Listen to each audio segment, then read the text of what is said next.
If Jesus finished the job, I mean, for starters, look at all of the crappy theology in our worship songs. Take me into the Holy of Holies. Where do you think you are right now? Glorify my heart. I gave you a new one. Create in me a clean heart. You clearly haven't heard me yet. I'm not saying you weren't blessed by these songs. I mean, but he blessed you not because of the theology, but in spite of it.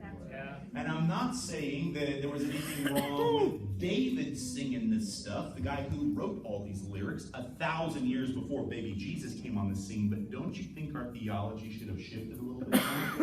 Jesus. This side of the new covenant. My God. When are we going to stop begging God to reaccomplish what he's already done? And you think these lyrics rattling around in your head all day long don't affect us? This prevalent language of distance and delay and unfinished business? There's nothing wrong with reading the Old Testament and memorizing the words. I'm not saying that, but you need to know the truth of the fulfillment. What's it going to look like when we start singing from this side of the Jordan River, from this side of the cross, feasting on what he's already done, celebrating the truth? Not, Lord, have mercy, God, have mercy. Lord has had mercy. I mean, it is done. You are in the glory, in the Holy of Holies. You have a new heart. Amen? It is finished. This is why, man, guys like Tim, like, I honestly, I hate, when I go to a church, I would rather just set up my own thing and bring a guy like Tim who's going to get up and sing the gospel rather than have a worship team get up, because it's awkward. They will sing something, and then I have to get up and preach the exact friggin' opposite of what they just, and they think I'm doing it in spite, but they don't realize this is the only message I have. And that's why my buddies like Godfrey Birdle, I mean, grab all the albums. I'm just saying this as a plug, but seriously, get good finished work music stuff. Like Tim stuff, buy all this stuff. Get like, it's something about, you remember back in the 90s when we all listened to Vineyard music and it got, remember how it would like get the word into you and stuff? What would happen if we started singing the gospel and just getting that into us, getting those lyrics deep inside of us? Not just listening to a YouTube Crowder video or whatever, Francois, but listen to like the songs of music, okay? So get yourself some good music. But anyways, that's one thing, the theology. And last little bit, what about the spirit of worship? Because the way it normally goes, 9 a.m., Sunday morning. Have to get up, gotta go worship. Praise until something happens.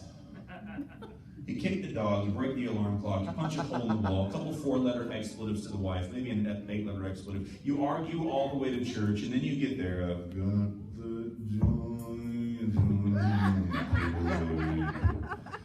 in my stony little heart.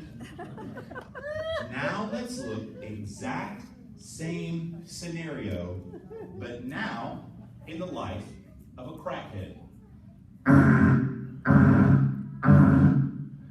Hey buddy, I know you don't feel like getting up today because the last thing you want to do is go down to the crack house, but it's Sunday and we have to go smoke that big fat juicy bag of crack. Does the crackhead even bother dressing his kids? Chucks them in the car, loaded diaper, beeline to the crack house, he's smoking up. How is it that a crackhead in his worship of a substance puts most Christians to shame in their supposed worship of the living God? I'm talking about the spirit of worship right now, okay? Look, worship is not have to. Worship is have to, okay? John Crowder, definition, New Covenant worship. Okay? This is New Covenant worship.